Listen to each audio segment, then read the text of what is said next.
Halal bihalal ini setelah saya cari di Quran dari surat Al-Fatihah sampai ke An-Nas, nggak ada halal bihalal. Di hadis pun Sahih Bukhari, Sahih Muslim, Sunan Abi Daud, Sunan Nasa'i, Sunan Tirmidzi, Sunan Ibnu Majah, Muwatta Malik, Sunan Ad-Darimi, Musnad Ahmad bin Hambal, nggak ada halal bihalal. Jadi kalau dipakailah kaedah singkat, orang sekarang kan pakai kaedah itu singkat aja. Jika tidak ada dalam Quran dan hadis, maka bid'ah. Maka acara halal bihalal ini bid'ah. Jadi kalau acara halal bihalal ini bid'ah, berarti yang menyelenggarakannya masuk neraka. Yang hadir masuk neraka. Dan yang paling panas nerakanya yang ceramah. Jika tidak ada dalam Quran dan Sunnah, berarti bid'ah. Itulah yang selalu diucapkan di masjid-masjid, di kantor-kantor bahkan sudah masuk. Jika tidak ada dalam Quran dan hadis, berarti bid'ah. Ada seorang ulama namanya Imam Ahmad bin Hambal, meninggal tahun 241 Hijrah. Imam yang keempat. Paling tua pertama Hanafi, nomor 2 Maliki, nomor 3 Syafi'i, nomor 4 Hambali. Makamnya di Baghdad, Irak.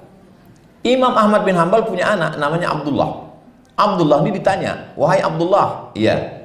"Ayah kau Ahmad bin Hambal?" "Betul." "Bagaimana sholat sunatnya?"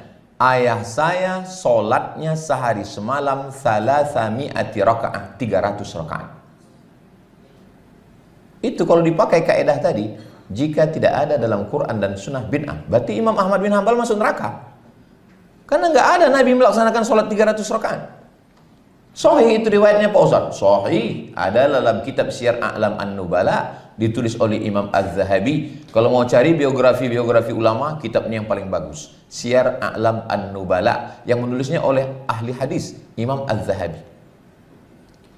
Ada sahabat Nabi namanya Abu Hurairah. Sebelum tidur malam, dia simpul tali 1000 simpul, diikatnya simpul. Habis itu sebelum tidur malam dia petik 1000. Subhanallah, subhanallah, subhanallah. Kalau pakai kaidah tadi, jika tidak ada dalam Quran, tidak ada dalam hadis, berarti bid'ah.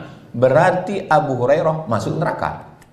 Karena tidak ada hadis mengatakan Nabi bertasbih 1000 kali pakai simpul tali. Ada ulama namanya Ibnu Taimiyah. Ibnu Taimiyah dalam manaqib biografinya, habis sholat subuh sampai terbit matahari, dia membaca Al-Fatihah non-stop. Bismillahirrahmanirrahim, alhamdulillahirabbil alamin, arrahmanirrahim, maliki yaumiddin, sampai terbit matahari. Kalau dipakai kaidah tadi, jika tidak ada dalam Quran, tidak ada dalam hadis, maka bid'ah. Berarti Ibnu Taimiyah bid'ah.